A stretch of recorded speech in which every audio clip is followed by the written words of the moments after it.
Since I put out my first Varus phone farm video, it seems like there's been a lot of traction lately in people wanting to do phone mining, phone farming, things of the such. And while this has been around for quite a while, we've been doing phone farming for years now, there are some things that I'm noticing that have me concerned. And the biggest thing is around how the devices are being set up from a standpoint of where they're being positioned, lack of airflow, and ultimately what can happen to batteries if they don't have sufficient airflow and if they don't have the right charging mechanism. So today I kind of want to talk through how you can monitor for some of those things, what you can do, why I like the Galaxy A03s, and really any Samsung device for that matter, and some of the settings that you can configure to help mitigate this. This won't be a full thorough tutorial, just some things that I like to do to help mitigate the issue. And essentially what will happen, especially with LiPo batteries, is yes, I consider them better than lithium ion. However, they still can burst, and if air gets into it, so if you do get a puncture in the battery film and air gets into it, it will ignite, chances are, and the whole battery will essentially ignite and explode. And so, for that reason, there's some things you need to keep in mind. Before we jump into those, I do want to show you guys a picture. This is kind of what a LiPo battery looks like in a phone. And as you can see, what a lot of people call puffing is essentially where it's expanding. And that happens for various reasons, chemistry reasons I'm not going to get into in this video. But it is extremely likely to happen from lower voltages and upper voltages.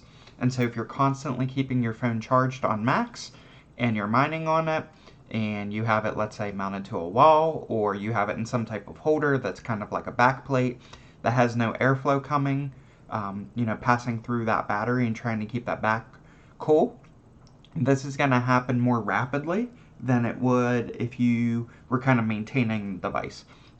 Eventually, this probably will happen just from lots of charging and uncharging cycles. However, there are some things you can do to mitigate it. So let's talk about that in this video. One of the things that I like to do, the first thing I like to do actually is, and I have a phone mining right now, and we're just going to install an app. So I've already transferred it to the phone. There is an app called Ampere. So let's go ahead and install that. That's this app right here. And you can download this from the Google Play Store if you have a Google account on your phone. Otherwise, you can just download the APK from like a pure APK, transfer it to the phone, install it, and that's actually what I've done.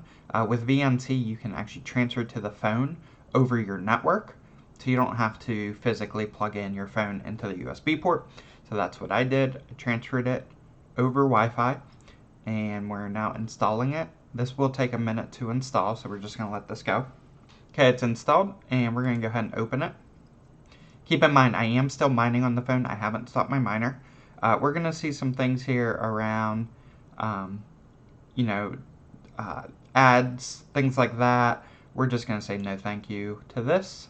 We're going to hit close, and we're going to hit OK to dismiss kind of the tutorial. And what you're going to see here is that it detects our battery, and most importantly, we are able to see our battery temp here. So we can see right now my battery is sitting at about 35.6 degrees Celsius. I like to try to keep these a little bit cooler than this. Once you hit 40, the phone and the overall unit altogether will start to thermal throttle. You definitely do not want to exceed 40. Now, some optimizations that we can do. Right now you notice that my phone is 100% charged. You do not want this. This is a new phone I set up, and so it hasn't been fully configured yet. That's what we're going to do in this video. You want to, your wild ranges would be, I would say, you never want to drop below 15%, and you never want to go above 85% charging. I like to keep it around that 85% on the higher end mark. And the reason is if you drop too low, you're going to induce massive voltages to kind of charge the device. When you're up high, you're going to induce low voltages, and that kind of impacts the chemistry of the battery and causes a more rapid puffing, bulging, whatever you want to call it, to the battery. So one of the nice things about Samsung is they include in their devices a battery protection mode, which will automatically stop charging once it hits 85%. So that's what we're going to do. We can get to that by going in the settings. Then we can scroll all the way down, and there's going to be this battery and device care section. You're going to want to click on that. And you need to make sure you're running the latest version of Android on your phone. If you have any updates, especially if you're on AO3S, make sure you update to the latest version. This was added in more recent versions. So once you're here, you're going to click on battery where it says fully charged. Then we're going to scroll down. We're going to click on more battery settings. And right here, you're going to see this protect battery. Right now it's off. We're going to turn this on. What this is going to do, and it tells you to extend the lifespan of your battery, it'll limit the maximum charge to 85%. And what this will do is this will actually prevent the battery from charging above 85%. It's plugged in right now, so it's still sitting at 100. Eventually that will go down to 85, and then once it drops below 85, it'll kind of trickle charge itself back up to 85, stop charging, and then once it drops below, it'll kind of go through those cycles where it won't exceed 85% on the charge, which is exactly what we want, and that's what we want to maintain. Now, as far as actually discharging the battery, unfortunately, unless you have a rooted phone, there's no way to actually discharge the battery. So what I like to do is I use Casa smart plugs. They are made by TP-Link, I believe.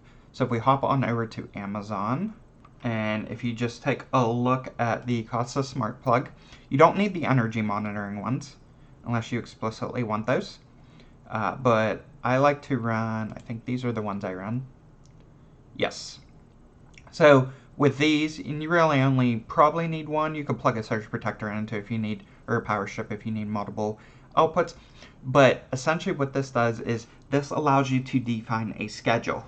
And so what I do is I go in, and through the app you can define a smart schedule that says Wi-Fi connected. And I have it set up to turn on at every even hour mark and turn off at every odd hour mark. So if it's 10 o'clock right now, it would be on. At 11 o'clock, it would turn itself off. And then at noon, it would turn itself back on. And what that does is that essentially discharges the battery for an hour, quite a bit. We are mining, so it's not going to fully discharge the battery, but it is going to discharge it quite a bit. And then it will basically kick the power back on. It'll recharge it up to 85%. It'll leave it at 85%. And then we will maintain that constant charge-discharge cycles kind of like every hour. And that's ultimately what you want to do with these phones is you want to do periodic charging throughout the day. You don't want to blast charge it all in kind of one sitting and then, have it kind of plugged in all day long. You want to charge it, discharge it, charge it, discharge it, charge it, discharge it. You don't want to necessarily do that rapidly, but the way I do it is I do it every hour. You can kind of, depend how many devices you have plugged in, you can kind of figure out how quickly they're discharging. Just make sure, I like to keep it between 50 and 85% if I can, but definitely make sure you never go below 15%. That's kind of that bare minimum. I wouldn't want to take it below 25% personally. That's just kind of my stand on it. I just wanted to do this video. Make sure you guys are staying safe if you are running phone farms, especially if you don't have tons of airflow. The airflow is critical. I run fans behind each of my phones, kind of blowing air at the battery. I definitely recommend that, or at least a heatsink or something. You definitely want the battery staying cool. That is the most important part because that is the most deadly piece of your phone.